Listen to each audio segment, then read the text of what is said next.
Well, just 2 weeks ago, the Cannabis Administration and Opportunity Act introduced to Congress by its sponsors, Democratic Senators Cory Booker, Chuck Schumer, and Ron Wyden, more than a year after the bill was first announced.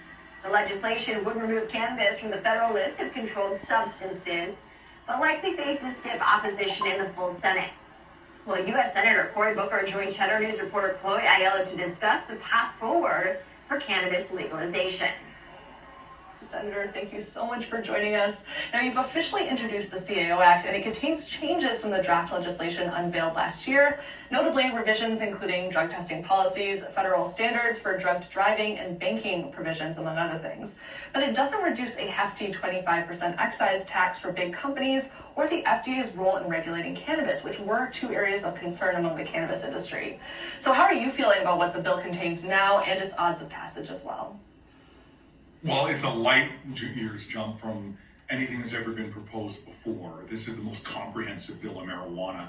I started introducing bills on marijuana when I first got to the Senate because I saw its devastating impact on low-income communities. In other words, in my college life, from Stanford to Yale, people use marijuana. Presidents have admitted to doing it. Congresspeople, senators have. But the people who disproportionately get criminal convictions for marijuana possession are low-income, often black and brown folks. And so we've been trying to get a bill that's a balance in trying to make a way for the business and industry to grow and thrive, to be inclusive and fair, and also to try to find restorative justice from these decades of prohibition that have put people in a situation where they can't even feed their family because with a felony conviction for doing things what congresspeople and senators have done, they can't get a job at a fast food restaurant. So I'm happy about where we are. I'm happy that this bill is gaining more momentum. Just the names you read, this is the first time in American history that a majority leader in the Senate has joined an end cannabis prohibition bill. And I'm hopeful that we can get something done in the coming year. Now, you famously said, Senator, quote, "I will lay myself down," unquote, to prevent passage of a bill like safe banking that benefits corporations before a restorative justice-focused bill. But with midterms around the corner, under what conditions would you now support safe banking, and what would have to be included? Again, it would have to be a safe banking plus bill. I know there's a lot of small businesses that are really suffering right now, who can't access the financial industry to get loans for it. They can't find a way to get out of using this enormous sums of cash, which end up making them targets for criminal activity. So I know the urgency for safe banking for the little woman or little guy in terms of getting this done.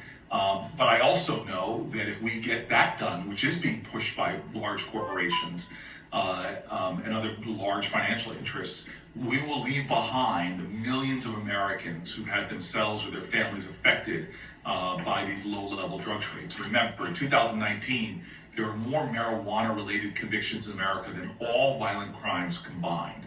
And again, disproportionately low-income and minority. So there's got to be things from opening up SBA loans to small businesses, because right now the industry has about 1% minority participation in terms of the ownership of retailers.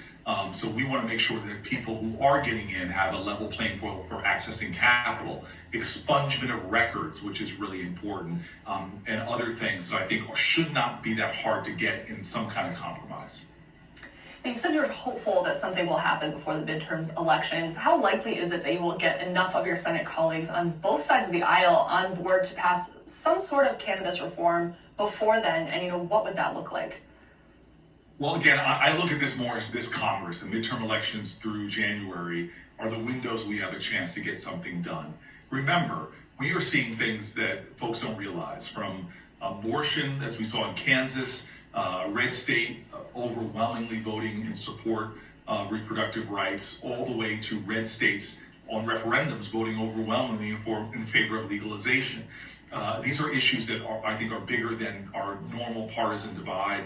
And when it comes to marijuana, I think that there's a lot of senators who come from states where it's legalized that are now beginning to realize that they've got to do something to help these businesses out. And so there's conversations going on. I'm very encouraged by them. This is a long way from when I first got to the Senate and Democrats wouldn't even talk to me about this issue. So I'm very hopeful that we can get something done before the end of this Congress. Now, Senator, as you've already made it clear, you're an outspoken advocate of equity in the cannabis industry. Why is it so important to you to see people who've been harmed by past punitive drug laws included in this new industry?